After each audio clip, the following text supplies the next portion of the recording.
তারাও এই গণঅভ্যুত্থানে সংগঠকের ভূমিকা পালন করেছে এবং আমি একবার বলেছিলাম যে গণঅভ্যুত্থানে অন্তত 5 লক্ষ সংগঠক আছে। একটা ঐতিহাসিক সময়ে সৌভাগ্যক্রমেই বলবো যে আমরা একটা বাংলাদেশের জনগণকে রিপ্রেজেন্ট করার, তাদের কথাগুলো বলার, ভয়েস হওয়ার সুযোগ পেয়েছি। এর বেশি কিছুই নয়। আর এর বাইরে আমি মনে করি যে এই গণঅভ্যুত্থান নিয়ে সবার যার যার জায়গা থেকে যাদের অংশগ্রহণ আছে সবারই ইতিহাসটা লিখে রাখা উচিত, যাতে করে আমাদের আগামীর প্রজন্ম জানতে পারে, বুঝতে পারে এবং এ ধরনের ফ্যাসিবাদ যেন বাংলাদেশে আর কখনোই মাথা চাড়া দিয়ে না উঠতে পারে। আমার জায়গা থেকে, ব্যক্তিগত জায়গা থেকে আমি একটা বই লিখেছি, কিছুদিনের মধ্যেই সেটা চলে আসবে ছোট পরিসরে, যেহেতু এখন দায়িত্বের কারণে আসলে সেই পরিমাণ সময়টা নেই। আর এছাড়া যেটা বললেন যে আমাদের মন্ত্রণালয় থেকে বিভিন্ন মসজিদে বরাদ্দ দেওয়া হয় এবং উপজেলা পরিষদের বিশেষ বরাদ্দ থেকে একটা মসজিদে বরাদ্দ দেওয়া হয়েছিল। সেটা একটু মিসআন্ডারস্ট্যান্ডিং হয়েছে, ভুল বোঝাবুঝি হয়েছে।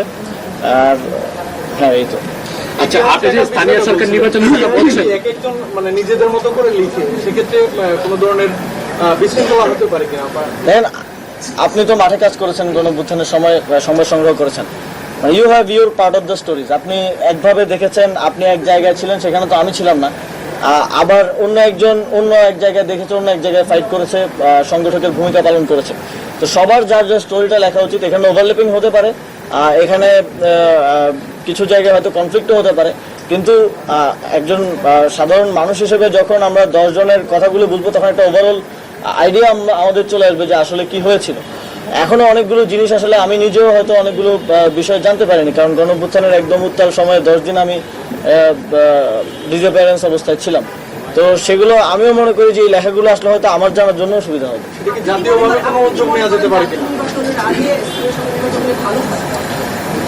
দেখুন, আমি ব্যক্তিগতভাবে মনে করি অবশ্যই ভালো হয়, কারণ we have to run the country. আমরা তো করতে পারছি না। আর যেখানে একটা ভালো জাতীয় নির্বাচন আয়োজন করার ক্ষেত্রে স্থানীয় সরকারের যেই সংস্থাগুলো আছে তারা গুরুত্বপূর্ণ অবদান রাখতে পারে। আইন শৃঙ্খলা নিয়ন্ত্রণ থেকে শুরু করে লোকালি ইলেকশনকে সুষ্ঠুভাবে পালন করার জন্য গুরুত্বপূর্ণ দায়িত্ব পালন করতে পারে। কিন্তু আমার ব্যক্তিগত চিন্তা দিয়ে তো আর ডিসিশন হবে না, চূড়ান্ত সিদ্ধান্ত সরকারের পক্ষ থেকে আসবে। আপনারা মনে করছেন যে স্থানীয় সরকার নির্বাচন প্রয়োজন, কেন তাহলে অন্য রাজনৈতিক দলগুলোর উপর ডিপেন্ড করছেন, তারা মত দিবে কিনা, এটি আসলে? দেখুন, সবার আগে তো হচ্ছে জনগণ। এখন আমাদের যেটা সবচেয়ে বেশি কমন অভিযোগ আসে, সেটা হচ্ছে একটা ওয়ারিশ সনদ, একটা ডেথ সার্টিফিকেট, একটা জন্ম সনদের জন্য গিয়ে ঘুরতে হয়, কিন্তু পাওয়া যাচ্ছে না।